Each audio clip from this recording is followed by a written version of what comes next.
Gospoda svati, kaj rečete? Pri nas je stalno važilo pravilo na jugu 99 kaplici.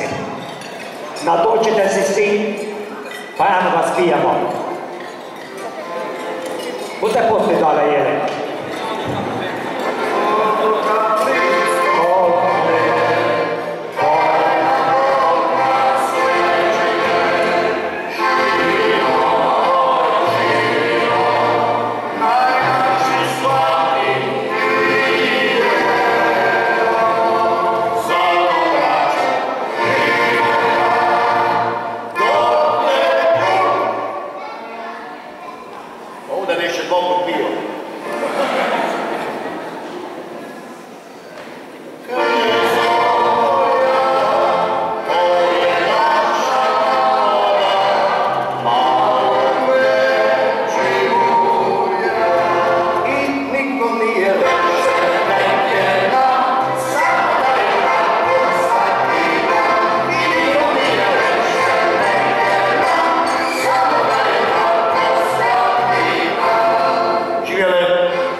Posikoši, droge, kaj vi rečete?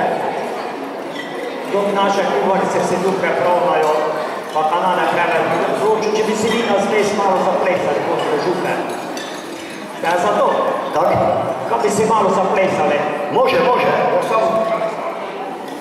A pa sad malo, bomo prvo pustili ove glavne, pa teko bomo... Ne nam pokažejo.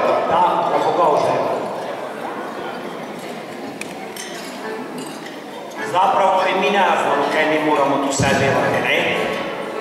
Pa bi šteli, da bi nam domačini, mama, tatek, pa drugi mama, tatek pokazali, kaj bomo mi? Ja, samo prosim, gospod starešina, ste ne rekli gospod Japek pa gospod Mamica.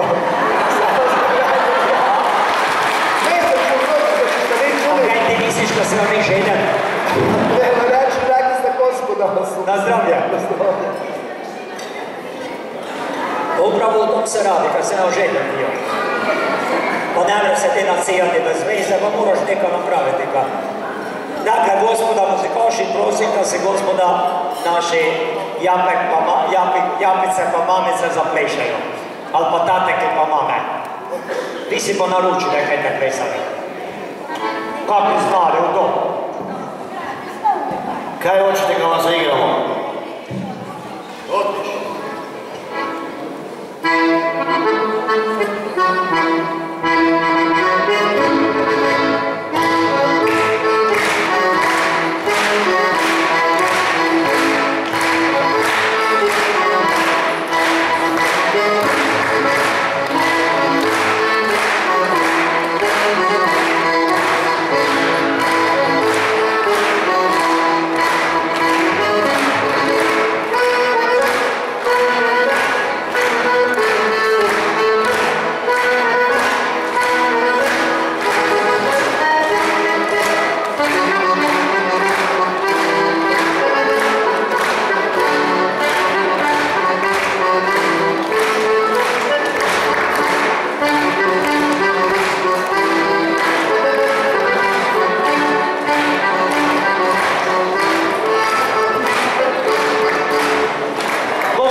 se mi mnogi zaželjali.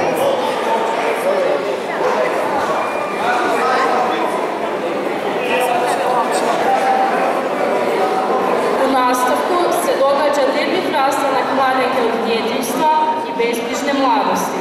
Kolegica, prijateljica iz djetinjstva, daruje joj buket izrađen od krep papira učvršćenom poslu. Ovaj trenutak obično je rasplakao svatove, posebice djevojke, mladenkine prijateljice, s kojima je provela djetinjstvo i mladost. Nakon vjenčanja, mladenka će taj buket ustaviti na oltar.